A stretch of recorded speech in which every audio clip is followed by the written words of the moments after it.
Hello, everybody, and welcome to the LFC Transfer Room live stream with myself, Dan, Stu, and Harry. Thank you guys so much for joining us on this Sunday evening. Liverpool did not play this weekend. However, it still feels like we won, considering Arsenal, Man United, and Man City dropped points, and only for Spurs being Spurs, Chelsea would have also dropped points. Currently, as it stands, I believe Chelsea are, 4 points behind us currently in the Premier League? Yeah. But we have a game in hand that will be against Everton. Now, the FPL experts are saying that Everton fixture will probably be slotted into either game week 25 or game week 33. In game week 25, we play Leicester away and then Everton away, if it is in that week. And then in game week 33, it will be Wolves at home and Everton away in that game week. So for anybody that would have Salah those weeks, that'd probably be a good time to triple captain him, because that's definitely what I'm going to do. Would that game week be the week where the knockout round for the Champions League starts? It possibly could. I have a feeling if once we get through February, I think it is. Yeah, it could be in February that happens, because obviously Liverpool getting through into the top 8 means we don't play. It's going to happen. Yeah, it basically means we don't play a couple of extra games. So because of that, we'll probably end up having it in one of those game weeks, because we'll be free. We'll basically get a break. And to be honest, I think this is a blessing in disguise. But what we're going to move on to is some of the topics that we have here. We see Brett Young mentioning on YouTube. Liverpool first, Arsenal second, Chelsea third, fourth, City for the Premier League table at the end, I think. I don't even think it'll be that. I think City won't even finish in the top 4 at the rate that they're going currently, and I think Arsenal will drop more points. I think Chelsea might end up being second. Arsenal will be fighting for a top 4 position, and basically everybody behind second place will probably end up just scrapping for it. Now, I don't even think Chelsea will challenge us whatsoever. I think Chelsea will be found out in the latter part of the season, because they are basically at the stage now where they're probably like, Maresca is not a great manager. He was managing Leicester last season. They bottled a double-digit point advantage in the championship and nearly lost the championship before their promotion. So don't be surprised if you see Chelsea all but collapse at the end of the season. The same manager had a win percentage in Serie B of like 27%.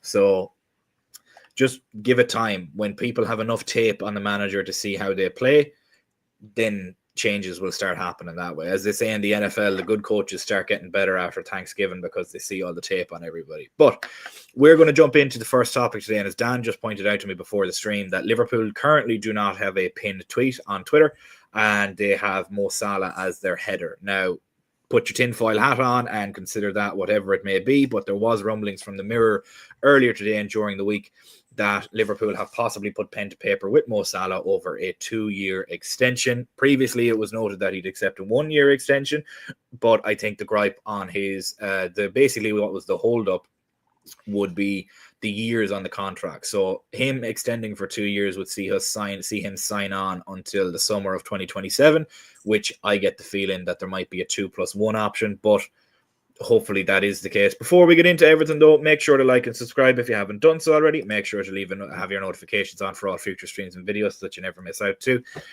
Dan, you were the one that brought it up, so I suppose I'll throw the first question to you. How much of a jinx are you, considering yesterday you said that Mo Salah probably won't sign? Well, considering on the our American edition of Star Stripes and Enfield Knights, I did say that we'd beat Newcastle 3-1. And I thought we'd beat them very easily 3-1, which in my defense, after we scored the equalizer, we should have beat them 3-1 probably, except that Newcastle got that goal after sloppy play at the wing and Anthony Gordon gets through on goal. But we're going to put that to the side for a second. Well, for me, it's just because all the rumblings from it just seemed that like Salah seemed like the least likely to get an extension. The fact that he is now looking likely, I think, is more of a sign that if they're doing Salah's then that's going to set the precedent for what they're going to give Van Dijk. And I think that may move very quickly. But if they're signing Salah and they're signing Van Dijk, I think there's a chance that Trent doesn't get signed.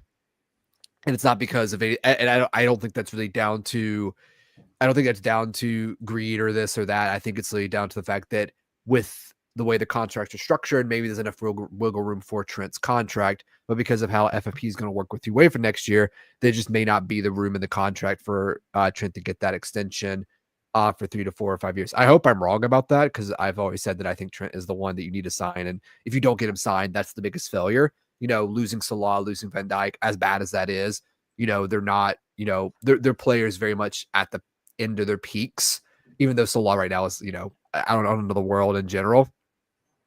I do think that if Salah gets done, Van Dijk is next, and then I don't think they're going to get Trent done. I think Trent's going to get like a massive sign-on bonus from Madrid, and he's just going to go off to there because he's going to probably win another Premier League title at Liverpool, and there's really nothing else for him except for legacy. And I think Trent's probably like, I just want to go and do something else for a bit. Again, I'm saying this as someone that you've seen the history of English players going to Madrid, Premier League players. Gareth Bale, never loved. Was it Woodgate from Newcastle back in the day? McManaman, never really rated in the 90s, and he was a great player. Michael Owen's a big one as well. Even Beckham, David Beckham went to Madrid, and even though he was part of like that first wave of Galacticos, he wasn't really, I don't know what it is about, Spain. It's probably the weather, the food, the women, or the man. I don't know. Whatever it is that attracts, young millionaires to the capital of España. I don't know what it is. I just think it's also just, who else gets a chance to play for, Liverpool and possibly Real Madrid. And then after Real Madrid, Munich, maybe a big team in Italy, Inter AC or Juventus, I just think that's just how the cookie will crumble after this, if that indeed is what happens next.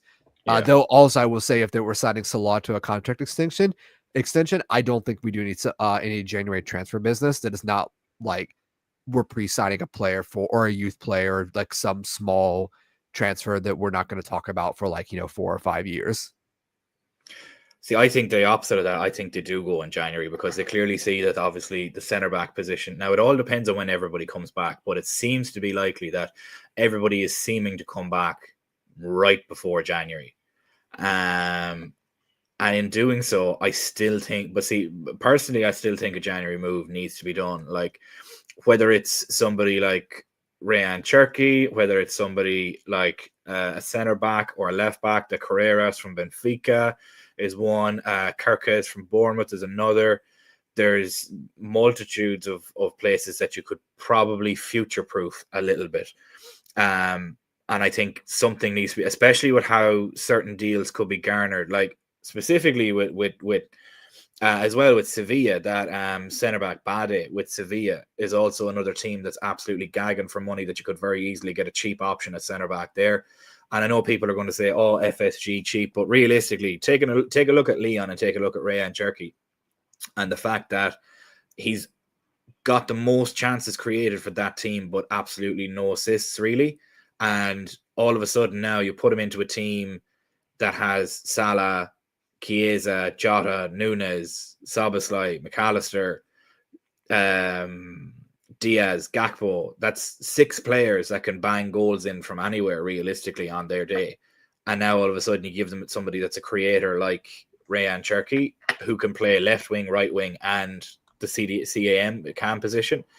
It provides an awful lot of versatility on the front line. And as well, if you went in, got him and Loic Bade from Sevilla, all of a sudden you've just spent £60 million and you've basically reinforced yourself for probably a title run and future title runs. Harry, with this news on Salah's contract, do you see, are you in the same boat as Dan where you see 2 of the 3 getting done and not all 3, or do you see all 3 getting done and one domino is going to fall that will make the rest of them fall too? I'm honestly always 50-50 on it. I'm never sure at this point. I think I've always thought Salah and Van Dijk are the 2 that want to sign and want to stay, and they're just waiting for the offer. And Trent's the one that's that's the way it's portrayed. I hate to interrupt you, Harry, but I'm just after seeing a tweet here. David Ornstein tweeting out, Liverpool make opening contract offer to Mohamed Salah. Does not mean agreement done or close. Any outcome expected to take time, but Salah, Virgil, Trent, Arnold all have now received proposals and talks with Liverpool, and all the talks are currently ongoing. So all of them have now received contracts. Dan, why is my jinx? What is my jinx? My jinx is just kicking in. I told you the jinx is perfect. Harry, apologies for cutting you off there, but I needed to say that. So they've just now, every one of them has been offered deals, and talks are currently ongoing. So I guess, do you think all 3 are going to sign? Yeah, it's good news to be interrupted by. I think as I say, that's what I've always seen it as. It's Trent being difficult for whatever reason. We don't know why, because we only see what people want, like the sort of media want us to see. We don't know what's going on at all. We will never know. But I'd like to think he wants to stay. I'd like to think he wants to be the captain. That's what you'd always think. But I think it's the sort of thing we've got to wait and see what happens and what comes out. I don't know. That's my honest answer. It's always I don't know. It's Yeah. But I'm happy to hear the news, and I think something that I've always thought since the start of this situation that I think is fairly controversial amongst fans is, out of the three of them, short-term future, next 2 years, we feel Trent leaving the least out of the three players, but then long-term, you'd want Trent to stay. So it's a bit of a, you play devil's advocate in the situation, but it's a toss-up between, the next 2 years, you need Salah and Van Dijk still, and maybe Trent less so. But then when those two are older, Trent's going to be leading that side if he stays. So we've just got to wait and see, I think. Yeah, we do. And this is the tweet here from David Ornstein. I'm going to send it into the chat here now, and then I'm going to load it up once it's in. So Liverpool make opening contract offer to Mohamed Salah. Does not mean agreement done or close. Any outcome expected to take time. But Salah, Virgil van Dijk, Trent Alexander-Arnold all have now received proposals, and talks with LFC ongoing currently at the moment. Stu, yep. Oh, I was going to say, I know you're going to get this real quick. Can I just read you some of the article real quick? Just a quick passage. This is actually very interesting. Yeah, cool, please. Yeah, so Ornstein wrote, he said, earlier this month, the Athletic reported that Salah was still waiting for Liverpool to reveal their stance in relation to the length and value of potential renewal. It then emerged last week, so apparently this is a week ago, the captain Van Dijk had received an offer, while a proposal had also been submitted to Trent. So both Trent and Virg got contract offers last week, as reported, as what they had said as well. And that now Salah has been the one as well. So the way it's done is he went Virgil, Trent, and then now Salah's the last one. Sorry, I just wanted to throw that in there as well. No, cool. Appreciate that. Stu, great news, realistically, that all of them have now been offered contracts. How do you see this playing out? Who do you see getting done first, technically, considering all three have now been signed? I'm going to make a bold claim here. Trent. By the end of the week, there will be a press conference with all three signed. Done. I would very much love to see that. Just right before the Fulham game. It'd be beautiful. It would. I don't realistically, I don't think it's going to be tomorrow before the Girona game, because they're going to be flying out. So I think by the end of the week, by the sounds of that all of a sudden that's moved. I wouldn't say it's moved quickly. We know it hasn't moved quickly, but for all three to have contract offers within a week of each other. I don't know whether it's the board that's had a kick up the backside about it, or whether it's the guys in the background, the finance guys, trying to work out the correct offers for each player and then get them submitted, which I think Salah is probably going to be the most difficult because of his stature, but because of his age as well. Yeah. It's a difficult one for him to balance, to say, look, Salah, you're a world-class player, but you're not going to get a huge wage rise on what you're already earning because of your age in the game, and it's only going to slowly go downhill from here, so to speak. So I can understand why Salah got it last, so to speak, but yeah, I'm going to put my neck on the line and say by the end of the week, I think all three will be signed. Triple press conference would be excellent. You can imagine the morale boost, not just around the club, but for the fan base. Oh, massively so. It'd be huge. And if they play the PR right on it, that's what they should do. Realistically, that is exactly it. As somebody, as Ewan said there in the group, in the comments there, it's the perfect week to work that PR announcement after the game against Goodison getting called off. It's absolutely fantastic. Looking at the article here, Dan put it into the group chat. So, after helping Liverpool defeat Southampton last month, Salah said he was probably more out than in. Admitted he was disappointed that a formal contract offer has not been made. This is the usual shtick that Salah has done last time as well. Salah's been in strong form so far this season, 15 goals and 12 assists in all competitions. His latest contribution was 2 goals and assists in the 3-3 draw with Newcastle United on Wednesday. Salah has scored 226 goals and 370 appearances for Liverpool since joining from the Serie A side of Roma in 2017. He's won the Premier League, Champions League, FA Cup, League Cup, Super Cup, and Club World Cup in that time. Basically won everything. Liverpool, under new head coach Arne Slot, are top of the Premier League, but missed the chance to go further clear on Sunday after the Merseyside Derby was postponed on safety grounds amid weather. They are also top of the Champions League. We don't need to go into that. So Salah and Liverpool are expected in action against Girona. The 32-year-old's existing terms expire at the end of the season, like Virgil van Dijk and also like Trent Alexander-Arnold. A new deal has been tabled. This does not mean an agreement is in place or close, despite a growing belief around Anfield that both players will stay at present. There's no certainty. A resolution is expected to take time, which is far from ideal for Liverpool, given Salah and Van Dijk, plus academy graduate Trent Alexander-Arnold, can sign pre-contract agreements with foreign teams from the January 1st window. But all three have now received proposals from the clubs and talks continue. Earlier this month, and then Dan has obviously read out the earlier things. Slavolazi, excuse me, he said the last 18 months, but I don't think he was personally taking that as a slight against Salah. If you consider the last 18 months, Cole Palmer has probably been one of the best players in the Premier League, although we're a bit biased. And we obviously would say Salah. And to be honest, I would say Salah as well. And it's because he's basically saying, yes, Chelsea did win, but I wouldn't consider them a rival. That's why it says rivals drop points. Just looking at Everton here, it's one of those that it's just, I think it could absolutely be one of the end of the weeks, like Stu mentioned. So literally, just as we say it, as it was in the title of the stream, David Ornstein comes out and absolutely drops a bomb, which is absolutely fantastic, and you love to hear it.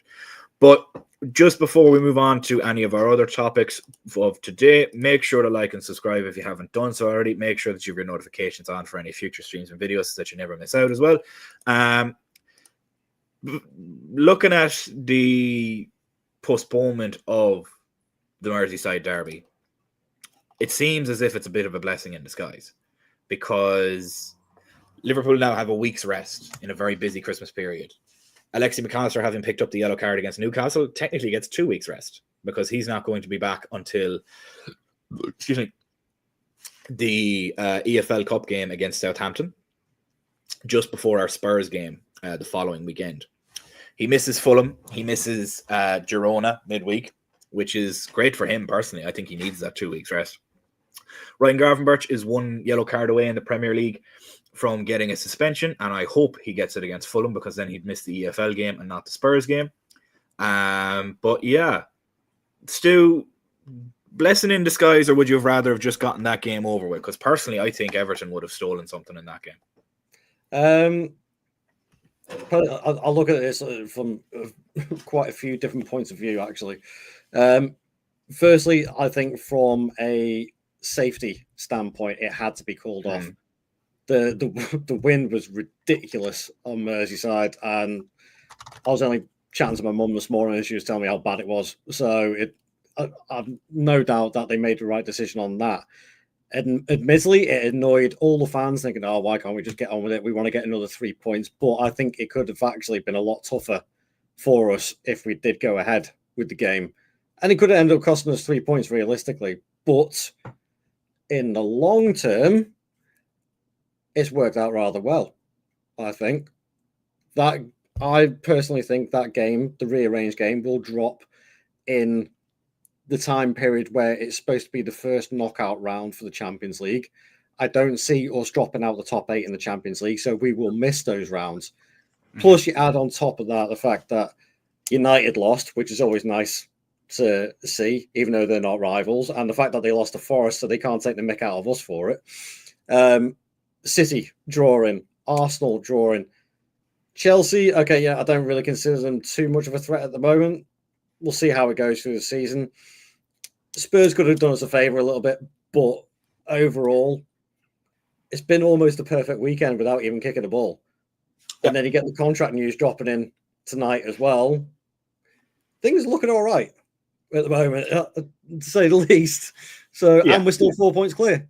So it's near enough the perfect weekend. Yeah, 4 points clear with a game in hand, and that game is probably going to be put into a game week where we don't play midweek, and we would have had rest, and we get rest the week after as well anyway. So it would have allowed us, and also it allows the likes of Ibrahima Kanate, Alisson, Jota, Chiesa to be fully up to speed, Harvey to be back fully up to speed, Connor Bradley back, Costa Simicas back. It's going to be absolutely fantastic if that happens later on. Harry, with the weather, as Derek mentions here, he would have used the wind as the 12th man, so to speak. Liverpool's record at Goodison Park in the Premier League since 2016 is abysmal. We have won 2 games since 2016 in the Premier League at Goodison Park. This just was, I was very nervous about this game because it's their Super Bowl. They take points off us with a Premier League title on the line. That's going to fuel them for years. Even if they got relegated, they'd love it. So looking at this weekend's fixture and the conditions and the fact that we were missing Ibu, McAllister was gone, we were just looking a little bit out of sorts and out of sync. Do you think this is a blessing in disguise as well, or are you of the opinion that I want to get this game over and done with regardless of the result? Yeah, my initial feeling when I woke up and saw it was close to getting cancelled or already cancelled. I can't remember. Yeah, I was. There was a bit of relief there, 100%, because I think the odds were stacked against us for that. I mean, obviously, you'd still like to think we could have walked in there and battered them, but they were in high spirits. They just won 4-0 last Merseyside Derby at Goodison. There was a lot in it for them, and I think they would have been up for it. I think the weather, as Stu said, it would have suited them a lot more than it would suit us. They could just, it would just be a crazy game. We wouldn't be able to play our normal way. Imagine Van Dijk and Trent trying to hit diagonals across the pitch and the wind grabbing the ball, and it wouldn't have looked good for us. So yeah, I was happy it got cancelled or postponed, whatever. Hopefully it is rearranged for a week where we've not got a lot going on. If that's the case, then yeah, I think it's almost the perfect scenario for us. And yeah, I think it was a blessing in disguise. Yeah. Dan, would you be of a similar opinion? Sorry, yeah, Steve. sorry, Stu, go on. I was going to say the ball would have ended up like one of those flyaways that you buy down the beach if we played, would have been like that game. What was the name of the ball that was in the South Africa World Cup? Oh, yeah, the really light one. Yeah, that just went everywhere. It would have been exactly like that. But see, the problem was Everton would have just sat back, pinged balls long, and put the wind at their back and just basically put 10 men in front of the box and hope for the best. There it is, Jabulani. That's it. Dan, how did you view this weekend as, first of all, it's probably a blessing for you considering you didn't need to wake up so early to watch the game, realistically being on Eastern Standard Time. But with regards to all of the other aspects, getting people healthier, getting another week passes in the Premier League without us playing, which means the guys are a week closer to coming back and affecting the Premier League.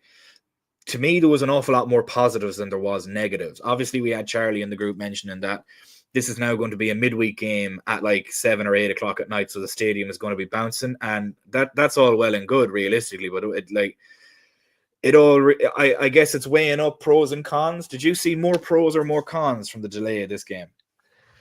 After the Newcastle game, I mean, I saw a lot more pros than cons. Had we closed out that Newcastle game, if Kelleher catches the ball, if, Darwin's just a little bit faster, or that Cody Gakpo is better on the header, or, a million and one things happen in that game that's not just down to one individual, even though I just named a couple of them as well. If we just played just a little bit better, just a little bit sharper, you can name so many players that game, Robertson, Van Dijk, anyone across the board except for really Salah, even though he really didn't do much until he scored an assistant, but that's really just how Mo plays nowadays.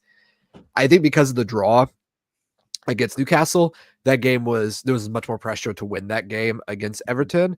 And I think that in that sort of pressured environment, that's not really the way you want to do with at Goodison. It's not fun for us. Again, we could have gone in and won 2-0 or 3-0, even with it, the conditions that bad, because Liverpool very much love to play on the floor. So in a high wind scenario, you're not kicking the ball into the air a lot. You're playing on the floor. You can minimize the effect of the elements, but also with a rain drenched, soaked pitch, the ball's going to move slower.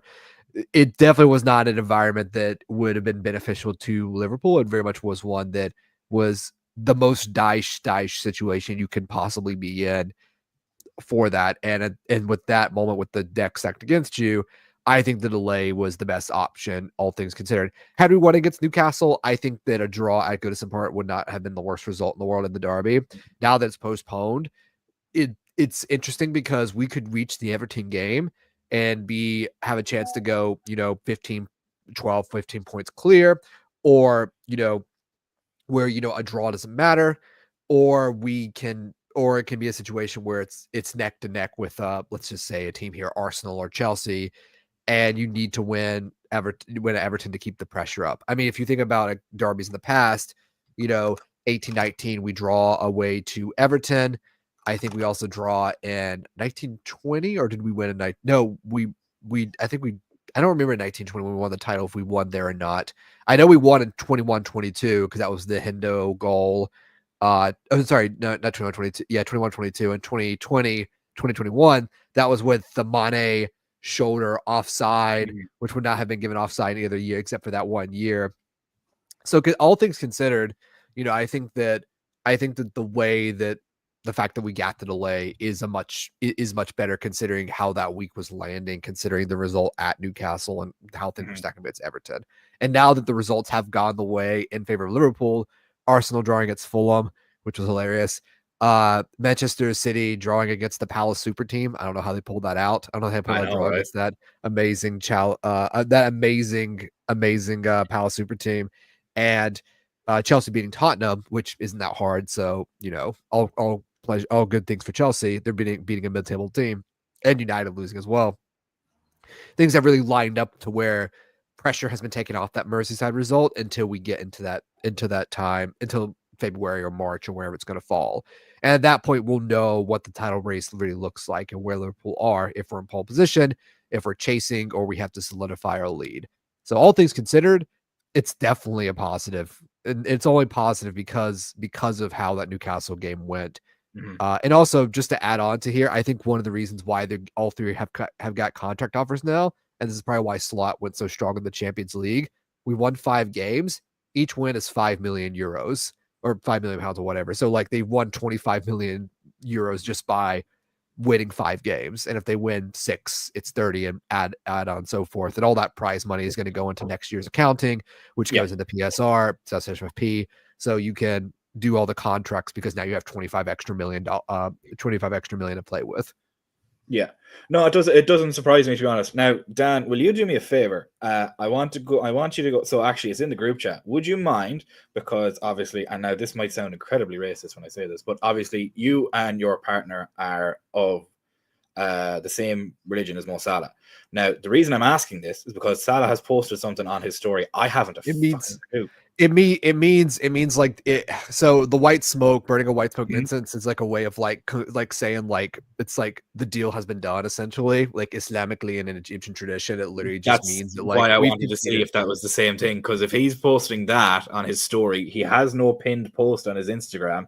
Liverpool have no pinned tweet, and Liverpool have Salah as their banner. That's why I wanted to check that, because it's something similar, obviously, in with Catholicism too, and obviously the white smoke, the deal has been done with the Pope and everything like that. I wanted to know if it was something similar in Islamic culture as well. Like, yeah, you usually burn, and you burn, and it's like it's meant to be, it's like to get rid of like prevent like bad jinn, bad spirits. It's meant to also prevent like hasad, which is Arabic for envy, so like the evil eye or something like that as well. So it's also kind of meant to be this protective ward of like cleansing certain things.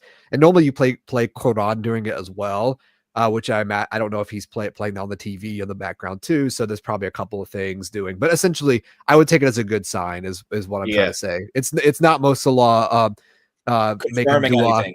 Yeah, it's not Mohamed Salah doing dua for preparing for his move to Saudi Arabia, is what I'm saying.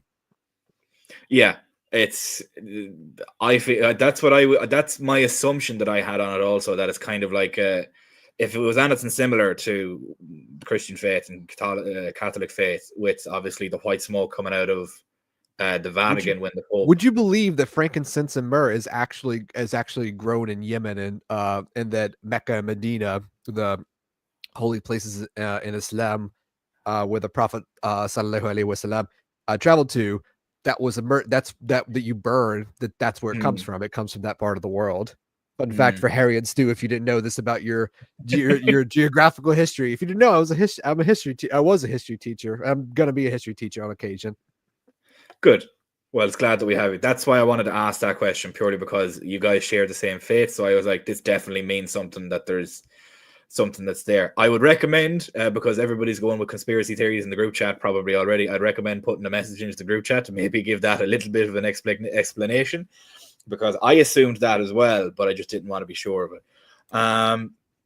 Just looking at everything as well, Virgil van Dijk has nothing pinned. I don't know about Trent, but Virgil van Dijk has nothing pinned on his social medias, and Salah has nothing pinned on his social medias. So I'd imagine they're all expecting it to be done hopefully soon. So Stu's judgment of all of them being done by the end of the week could be absolutely spot on. Now, we don't want to jinx it and put some bad juju out there. No. Look, if it doesn't happen by the end of the week, everybody knows it was Stu's fault. So that's the way that I look at it. It's fine. Looking at just one of the questions that I've seen here, and I wanted to bring this up. So have you guys heard what Cara said about Palmer? Now, in saying that, I want to just show you some numbers. So Premier League stats since the start of 2024-2025. So that's this season. So Salah has, goals per 90. Cole Palmer has 0.76. Salah has 0.95. Assists per 90. Cole Palmer is 0.42. Salah is 0.59. Chances created. Cole Palmer pips him just a little bit with 2.77 compared to Salah's 2.43. Successful dribbles.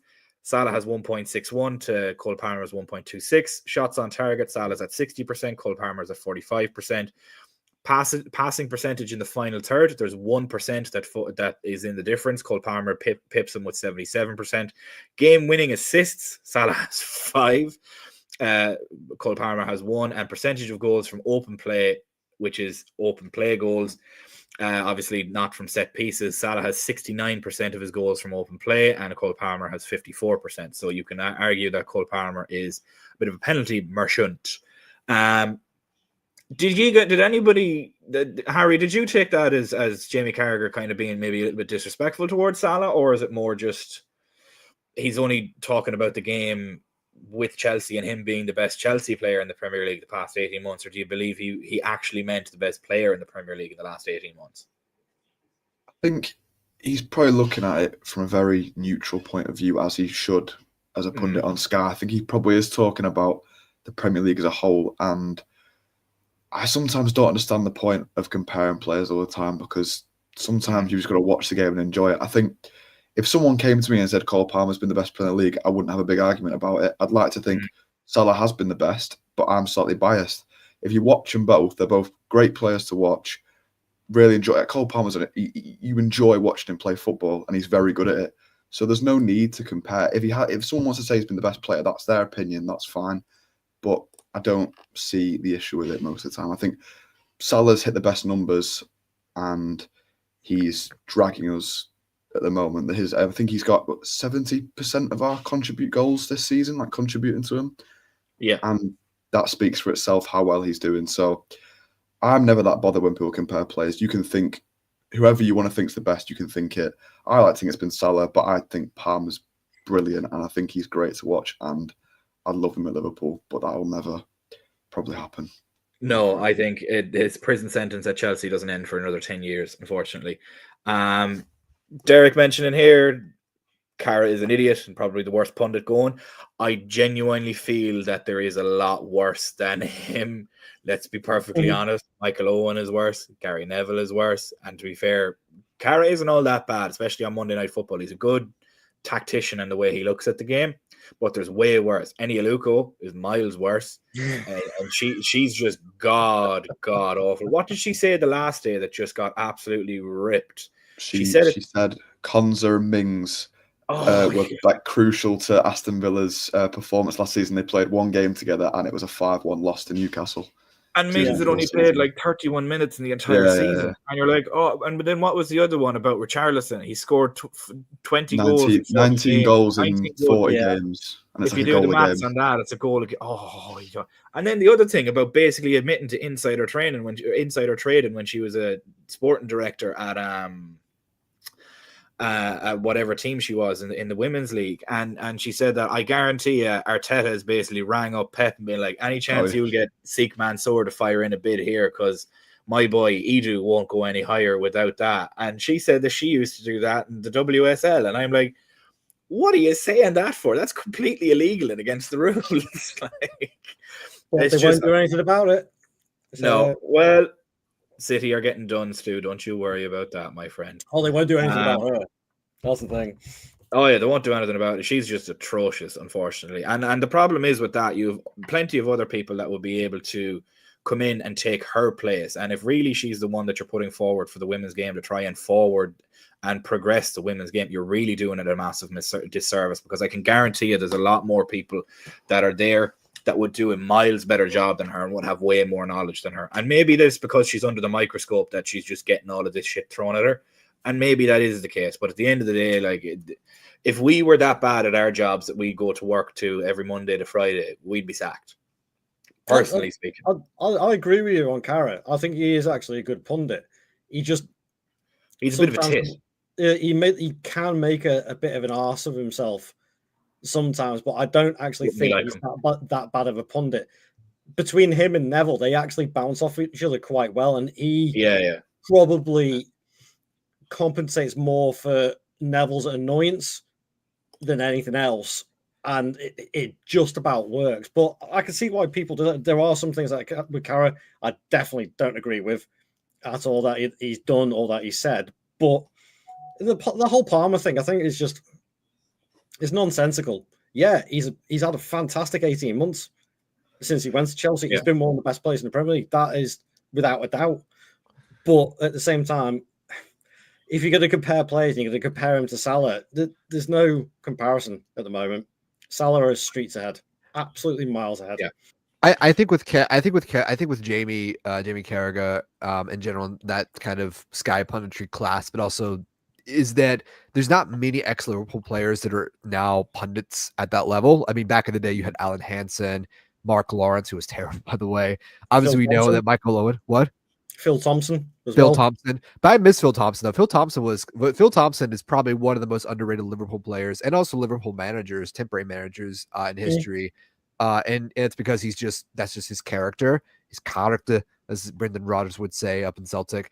I think with Carragher, it's him trying to not give into his Liverpool bias, being very aware of that, and he's always trying to give more toffee and credence to other players. And Cole Palmer has easily been, if not the best player in the Premier League. He's been at least one of the best players in the Premier League statistically and performance-wise. I mean, he has 2 penalties today, so he doesn't really do that much, but he's obviously a very brilliant player.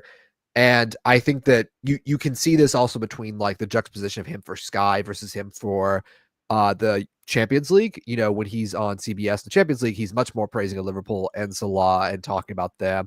And I think you can even find like clips of him saying he's like pay him the big bucks, like with him and Micah and Thierry Henry and what's her name, Kate Abdo, yeah. So I think with Carragher, it's fascinating because none of the Manchester United pundits check their own bias. Like Neville clearly never checks his own bias every year.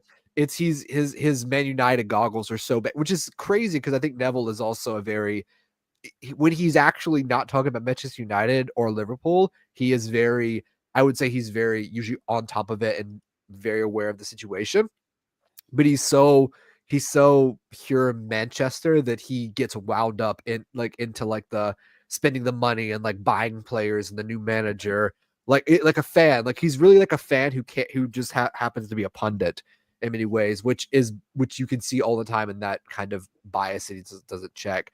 Where Carragher, I think, to a fault, tries to be neutral to a fault. Where if he said, if he went on Sky and said, that Salah is like Palmer's one of the best and Salah's been one of the best, no one would really care. But I think there's just a weird tangent of our online fan base that just irrationally hates Jamie Carragher, which is funny to me because he's the second most appearances in Liverpool history and has won everything except a Premier League title. So for all intents and purposes, he's a Liverpool legend. And, I don't know him personally. Most people that have worked with Jamie has said he's a sound lad, obviously some other incidents aside. So, Yeah, I know. Other instances aside, Steve can. I don't know if you can disagree with me on that. Oh no, not at all. I mean, that certain incident that we're probably referring to, I think, pretty much brings him down in a lot of people's estimations, and that was brought up against him in a tweet on Twitter, and some guy like named Nunez6969 tweeted it, and it just rattled the brain of him. Which just it sent him spiraling, which was the funniest thing in the world, realistically. I know. But at the end of the day, you would have thought that Jamie had done something terrible, like cheat on his dying wife or have multiple children with multiple women. I know, right? You know, I know, or like like other racist. People that are also pundits. And did you want to know something that actually annoyed me about said player that cheated on his wife, who is currently passing away of cancer, which is Rio Ferdinand, by the way, for anybody that doesn't know. He done the walk around of the Liverpool dressing room during the Man City game, and this was a game that Isaac was coming out with Virgil as the captain, and Virgil he went round, he was looking for something to talk about, and he was looking at the boots of the players, and he seen that Virgil had the names of the kids on the boots, and then he looked at Andy Robertson's and it had nothing on it, and he went, yeah, as expected. I'm like, what are you talking about? Like, you're just looking for shit to pick on now at this point. And let's be perfectly real, you're just so scared that Liverpool will all of a sudden turn around and win that 20th First Division title, because you can call it a Premier League or a First Division title, whatever you want. Football didn't begin in 1992, you tit, or 1994, whenever the Premier League became. I think it was 92. Football didn't begin in 1992 or whatever. I'm sure somebody will correct me on that, but it's just it was yeah.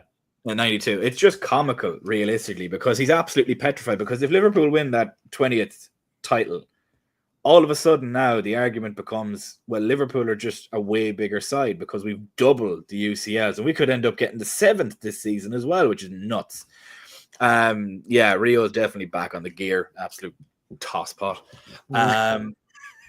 I just don't like him. I genuinely dislike him, and it's more so because he acts like he has the moral high ground in a lot of things, and tries to act like he's. Do you want to know what he's like? He's like that uncle that thinks he's hip and young and cool and in with the kids, and just uses all this slang and tries to be like this roadman from Manchester. And I'm like, shut up. Please. No, mate, you're old. You're old. Like, yeah, it's like, just accept the fact that you're an elder statesman of the game and maybe act like it, because at least Jamie Carragher does that despite his character faults outside of the pundit room. But you're just a dickhead that tries to recapture his youth, and that's just the way that I look at it. It's shocking, to be honest. Just looking at a couple of comments here before we move on to the last topic of the day. At the end of the day, you're arguing opinions. He said keywords. I don't think.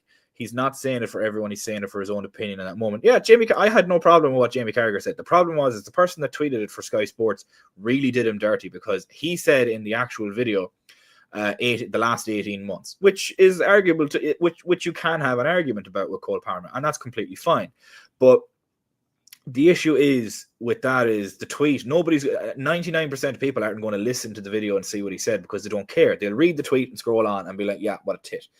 And then call it racism or call it whatever. But if you actually listen to what he said, it's because he said the last 18 months. And then Eddie mentioned it here. And that in itself is why I don't engage with football Twitter, because people argue personal opinions when you really can't. But no, so the problem is people aren't arguing his personal opinion. People are assuming what he said based off the tweet.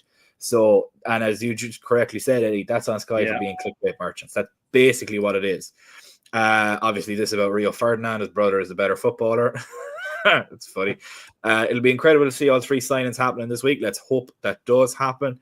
Who said it's going to happen? If it doesn't happen, we all blame him. John, we'll be talking about the Girona game tomorrow in the pre-game stream. What we're going to do now in a moment is talk about the remainder of the Premier League and how the sides work out. Dan, JK is asking for a translation for Salah burning that incense. Would you mind giving it to him in the group chat? I will give it to him later after the stream. I'm going to convene with my wife just to double check, because she's more fluent in Arabic than I am. Obviously, being born from Egypt. Yeah, perfect. That's absolutely perfect. Appreciate that, Daniel. Thank you so much. Here at LFC Transfer Room, we always check our facts. Unlike some other people like Grease Can, but we won't mention him in streams because he doesn't like us, apparently. He definitely doesn't like me because I said he's a fat moron and smells like grease, which isn't wrong. But yeah, that's just hopefully. Let's hope he doesn't see this. If he does, it's not. If he does, it's not like he said that it was good news on Ibrahim Konate when actuality he's out for 6 weeks. Tit. For legal purposes, this is the opinion of Steve. This is not the opinion of the LSC transfer room. That you think. Huh. Yeah, my opinions are my own. Greece can, I'll see you outside Anfield against Fulham. But anyways, before we move on to the last topic of the day, make sure to like and subscribe so that you don't miss out on anything at all. We are live every day from 7:30 p.m. We will be live again tomorrow from 7:30 p.m. for a preview of the Girona game. Girona game is an early kickoff, so don't forget that on Tuesday evening. It's 5:45 British Standard Time. We will be streaming straight after that game at 7:45 British Standard Time, so don't miss out on that. We'll be live then again later on that night for our US stream, Star Stripes and Anfield Nights. That'll be 9 p.m. Eastern Standard Time or 2 a.m. British Standard Time if you're up late that night and want to tune in. But we're going to move on to the last topic of today, which is basically the total points that are left for each team. So currently it's 15 games played and Liverpool have a game in hand, so they have 14. So remaining in the Premier League so far this season, my money's on Stephen. Damn right your money's on me, Derek. I'm glad. Thank you so much for backing me on that. But with regards then to the Premier League teams that are left. So at the moment we have, I don't consider Chelsea a rival. Now, other people might disagree with me on that, but I don't personally. I think they'll kind of collapse a little bit. They have a great run of games between now and then, but that just means they're going to play a hilarious amount of harder games later on in the season. They're getting a lot of easy games out of the way early, and their harder games will come down the line. Everything will come full circle for them. And they're very leaky at the back. Their goalkeeper and their centre backs are going to let them down, in my own opinion. And their lack of a proper right back, really. Like Gusto is grand, but he doesn't really do much for me personally. And then on the other side, Cucurella, I thought it was quite funny that Chelsea players were slipping today and then ended up nearly losing the game, but I didn't want to tempt fate by tweeting anything about that. Yes, they will, Derek. They have a very leaky defense. Spurs today, their expected goals was near 3. Without penalties, Chelsea's expected goals was 1.5. And with penalties, their expected goals was 3. So realistically, Chelsea should have got pumped in that game. Stephen, sorry to interrupt. I think I've pinpointed where Chelsea are going to slip up.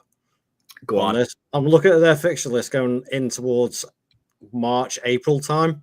Mm-hmm. And they have Brighton, Villa, Southampton, Leicester, then Arsenal, Tottenham, and Brentford. Yeah. Between February and March and start of April. That's is where they're going to slip. Yeah, I don't disagree with you. I think that's exactly where they might slip as well. Realistic, and as well, we have to play them at Stamford Bridge. I have no problem playing them at Stamford Bridge. They're leaky both at home and away. They still have to play City again. They still have to play Arsenal again. They still have to play a lot of other teams in the top half again. They're getting a lot of their bottom half games out between now and Christmas, which will help them, but then they're going to play an awful lot of more difficult opponents going after that. But the maths on how everything is going to work for the remainder of the season. So Liverpool have 72 points available between now and the end of the season. Arsenal have 69. Nice. Man City have 69. Nice. And Chelsea have 69. Nice. But again, we're not talking about Chelsea. So with Arsenal currently to get, I think 90 points guarantees you a Premier League this season. And I think everybody will probably be in agreement with that. If Arsenal need to reach 90 points, I believe they need, what's their points total currently at the moment? They need, I think it's 61 between now and the end of the season. 29 they're on. Yeah, so they need 61 between now and the end of the season. So they need 61 of 69 points. They can afford 2 losses and a draw because they can only drop 8 points. Oh no, they can afford 2 losses and a draw. They can afford to drop 8 points if they want to reach 90. Man City needs 63 out of the remaining 69 points. They can afford 2 more losses or 2 draws, and that's it. That's all that they can afford. I like 3 draws. They can afford 2 losses or 3 draws. That's all that City can afford currently at the moment. Liverpool are on 35 points currently and have 72 points available. We only need 55 points from the remaining. Is it 55? It is 55. Yeah. 55 points from the remaining 72, which averages out at about 2.2 a game. That allows us to drop 17 points between now and the end of the season and still reach 90, which is basically the equivalent of 5 losses and a draw that we can have for the remainder of the season and still probably hit 90 points and win the Premier League. Looking at those numbers, Harry, does that make you a little bit excited based on our current form? Yeah, it is very exciting to see that. I think the way the other teams are playing, you struggle to see them getting those points totals. You'd like to think they're going to drop points elsewhere, especially when Arsenal are going away to Fulham and can only score from a set piece. Again, it's like, and City, the way they're going with their injuries, and Chelsea. I agree with you on Chelsea not being a title contender, apart from the one sort of wild card they have would be Parma. I think when someone's performing like that, you never know what a team can achieve. But I agree, at the back, they're leaky. They're not quite the complete products yet. In another 2 years, who knows where they might be. But in general, I like to think Arsenal are probably our main contenders, and they're looking shaky. So, it's very exciting, and everything is in our favour at the moment, other than the few injuries we've got recently. It's all looking fairly positive for us. Yeah, I agree. And the points required, which I think it's about 2.78 for City, which is basically be perfect for the rest of the season, and 2.7 for Arsenal, which again is about as close to being perfect as you really possibly can get over the course of the next 23 games. Stu, with every dropped point between now and the end of the season, Arsenal and City just drift further and further away. And realistically, we have got ourselves, at least if we assume we beat Everton away from home, we currently have a 7-point advantage over second, which is great in its sense. But having that early work done and allowing ourselves to be able to drop 17 points between now and the end of the season and still hit 90 really gives us a big cushion, because we can have basically 6 slip-ups or 5 big slip-ups with losses and still hit 90 in the Premier League. That's fantastic in regards to a start so far. How are you feeling about those numbers? And do you see either Arsenal or City maintaining that points average for the remainder of the season of 2.7 and nearly 2.8 per game? Arsenal, maybe. That's a maybe. They are a bit of a set piece reliant team at the moment, to be fair. Yeah. So maybe City, personally, I think they're already out of it. They're just way off it this season. I think that the squad's too tired, too old now, and the loss of Rodri is just sort of accelerated probably what was going to happen next season anyway. So it's one of those. And I'm looking at the table at the moment. Let's say after 14 games with 11 wins and 2 draws and 1 loss, and with the third highest scoring team in the Premier League behind Chelsea and Spurs, who are joint with Brentford, but we still have the tightest defense. We've only conceded 11 goals this season. I don't see any reason why that's going to change either. So at the moment, things are. I'm trying not to sort of get ahead too much and go, we're going to win it. But at the moment, everything's pointing in the right direction. And you say we had that leeway of, 16, 17 points? 17, yeah. 17 points. I don't even think we're going to do that. Not the way we're playing at the moment. Not the way we're playing. Yeah, we had a sticky one against Newcastle last game. It happens. But then Chelsea and Arsenal also lost away to Newcastle earlier in the season. So realistically, if you want to go on an aggregate points, we're up by at least a point on both of them in that encounter. Yeah. And the Bournemouth beat City and Arsenal, and we beat Bournemouth earlier on in the season. So that's another 3 points on aggregate in our favour. And we didn't lose away from home to Arsenal, and we won at home to City. So there's again points taken off them too. I think the Premier League overall has just been proper weird for the first 15 games this season. The former Man City, obviously nobody expected us to be clear at the top. We expected to be competing at the top, but not like this. But then you look at the rest of the Premier League, and you got the likes of Villa, Brighton, and Forest playing it out for the Europa League spots at the moment. It's like, what's going on? But for us, we are in the perfect position because, as well as our excellent form and us getting the results, the other teams are all dropping, and that is the perfect recipe for it. So I don't see any reason why it's going to stop at the moment. I really don't. Nor do I, to be perfectly honest. Dan, on a level of confidence, like on aggregate so far against same teams that we faced, both City and Arsenal and Chelsea have dropped points against teams that we didn't drop points against. And really what the important thing is in the Premier League, in order to win the Premier League, you need to win at home, you need to win the games you're supposed to win, and you need to not lose away from home. And it seems that Liverpool are doing that this season. We're undefeated away from home in all competitions so far this season. The only game that we lost was at home to Nottingham Forest, which I think Arne Slot, is, if he had hair, would still be pulling his hair out over.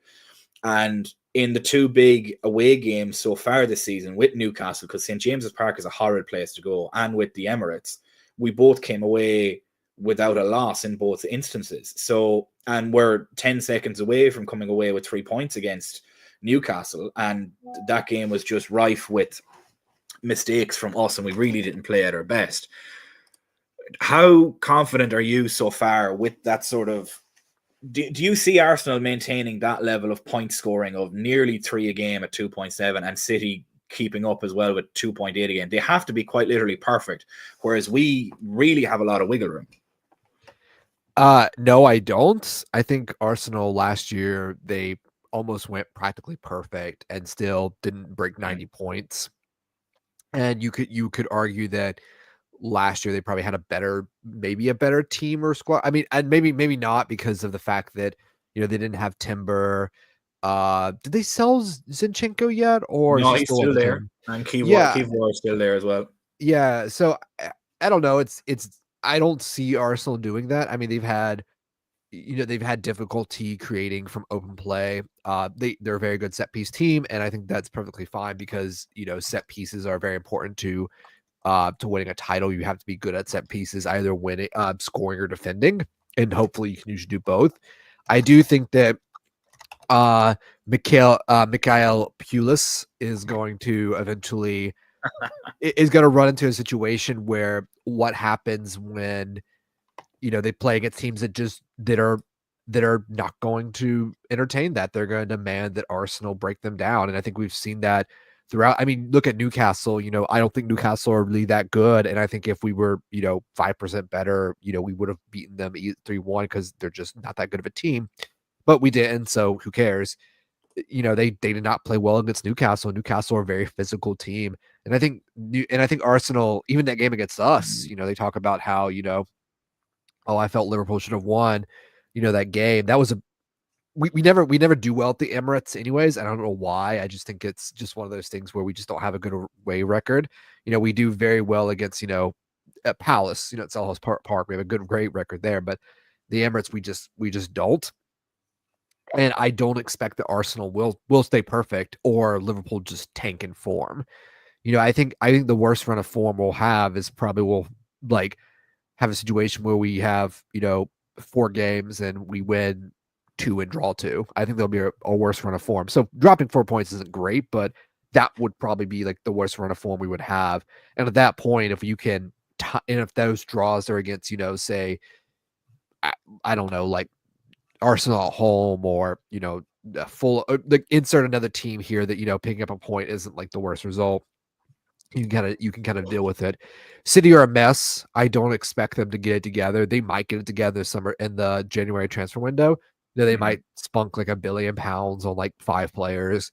I think any player that goes to City in the January transfer window is an idiot. Especially the likes of Zubimendi, who, for all intents and purposes, got injured today. But I think the important thing about City right now is that City are the players they bought are just not that good. Mateus Nunes is he everyone was crying we should get him from Wolves. He's just not that good. Doku is talented, but he's essentially just Adama Traore 2.0 right now. In the sense that there's a lot of dribbling, there's a lot of technical proficiency there, but not a lot of end product. Granted, he just did score last week, so things do change. I mean, that team is essentially being held together by goals from Erling Haaland and Josep Guardiola. So they're left back in their striker, which is not a good situation right now. No. So Pep will probably figure it out eventually, and City will start gaining points, because City always go on a run of 10 games in a row with a win, or 12 wins out of 14 or something. Currently, you're sat in nearly 10 games in a row without a win. Exactly, I know, but the City will eventually put it together. You know, Klopp went on a terrible run. He was able to put together a winning streak to close out to get top 4. But like without Rodri, without a fit De Bruyne, who like his hamstrings are essentially like glued together at this point. You know, Bernardo Silva's like trying to hold that midfield together. When Kovacic comes back, you know, I expect him to get better. I just don't. For me, the only team that can beat Liverpool right now is Liverpool, and by that I mean like if Liverpool's like their heads go, their confidence goes, they're sloppy, or that we just get unlucky with injuries. And we've had our share of injuries. You know, Chiesa's had to do a preseason. Allison does his semi-annually, like, you know, 8 games out with a hamstring, because he's, as much as I love Allison, he is not the most fit goalkeeper in the world and does not have the best hamstrings, but maybe Slot will fix that. You know, people will talk about our left back with Andy Robertson and saying that that's a weak point that we need to buy in January. I don't think they're going to buy a left back in January or a left center back in January. That's just my opinion. You know, we'll see what happens, but I just don't. And yeah, that could be a problem, as our fullbacks could be an issue, especially with Bradley out, and that Robertson is. I'm a defender of Andy Robertson. I'll defend him till I die, because I feel like people just really just don't really turn on players very quickly in our fan base, and this is always just the one player we pick out. No, yeah, never. I think reactionary. Never. I think with Roberts, I think left back is an issue. I think that Newcastle game, I've never watched a game where I thought Robertson looked slow, and that was the first time I looked at Robertson. I'm like, oh, this could be a problem because he just looks slow, and that could just be from he's tired, and he's been doing a lot of running for this team. But even still, then like a left back's not going to cost you a league. If a left back cost you a league title, then you probably weren't good enough to win the league title to begin with. Because Liverpool have almost won league titles with, you know, our left back being Alex Sissoko, with, you know, Agar, Skirtle, you know, Kolo Touré, Mamadou Sakho, and like our right back was Glenn Johnson and John Flanagan. You know, we've had way worse teams and been close to league titles for the most part. And we've actually, I would even say that we've had not as deep as squads in 1920, and we still won a league title. You know, that 1920 squad wasn't really that great outside the first 19 or 20 players. I think that only we can beat ourselves at this point, and so it's really up to Slot and the players to just keep it turning over. And for players like, you know, players that are out of form, you know, like your Darwin Nunez's, or, you know, you could say your Dominic Soboslai's, or even Andy Robertson's, the one thing you have to do is that you just have to keep going and just don't cost games. You know, as much as people are going to berate Darwin Nunez every time he doesn't score 1,000,001 goals in a game, part of the reason we're at top of the league right now is because Darwin Nunez has been doing a lot for the team. The reason Salah has scored so many goals is because Slot has designed the team with Nunez in that role to provide space for Salah, and that's what his job has been. He's done that job well, and Jota would do that job well. Chiesa would do that job well. You know, Diaz had a run of scoring goals. As long as we can keep everyone taking over and ride everyone's hot streaks, I think we'll win the league on a canter. Yeah. And I'm not worried about Chelsea because their defense is terrible, and Robert Sanchez is just not a good goalkeeper. He's what people think Kelleher is, which is a goalkeeper that is bad at passing and can't save. Yeah, I don't see Chelsea as a particular threat, and I think a lot of other people here are mentioning as well. Stig mentioned it here, they're 1 to 2 seasons off, and we could have the league wrapped up in April. The way that I look at it, and just so context, so Hassan, who is one of the guests that we have on here, has basically said that incense that he's lighting is called Bakhor, Bakhoor. Please forgive me if that's the wrong pronunciation, Dan. Used during special occasions such as weddings or simply relaxing purposes in Arabian culture. It's a traditional gesture to pass Bakhor among guests so that it has scent on their hair, clothing, and hands. It's believed to be integral to the hospitality as serving coffee and dates. So I believe it's maybe he's just having friends over. Who knows? Maybe it's Richard Hughes and he's signing the contract in the house. We never know. Salah loves a cryptic treat. You know, he does, like he's so Egyptian. He's so Egyptian in so many ways. Like he just loves like a good, like, you know, passive aggressive, you know, tweet, you know, so like something like the book he's reading, you know, how to. He's got Remy and Bath coming over. That's why. Exactly. That's why they're perfect for each other. Yeah, he's got Rami coming over, and he's like, "Oh, I just light some incense, and this will be very." Can also be used for going over the final bit of paperwork. Yeah, and then they'll have some tea to celebrate. It'll be brilliant, or coffee to celebrate, should I say? Because Salah loves his coffee. Guys, we are going to finish it there. I want to thank everybody so much for joining us today. We've over 10,000, nearly 11,000 people currently watching across YouTube and Twitter. Make sure to like and subscribe if you haven't done so already. If you are watching us on Twitter or X at the moment, make sure to jump over to our YouTube page and leave a like and subscribe there while you're at it. And when you're there, also as well, put your notifications on for all future streams and videos, so you never miss out. Thank you guys so much for joining us. We will be back again tomorrow from 7:30 p.m. British Standard Time. Make sure you're around for that. We may have some breaking streams over the next week if Mo Salah or Trent or Virgil van Dijk sign a contract. So yeah, thanks so much for watching. For myself, Dan, Harry, and Stu, we hope everybody has a wonderful end of their week, and we'll see you all again tomorrow. Bye-bye.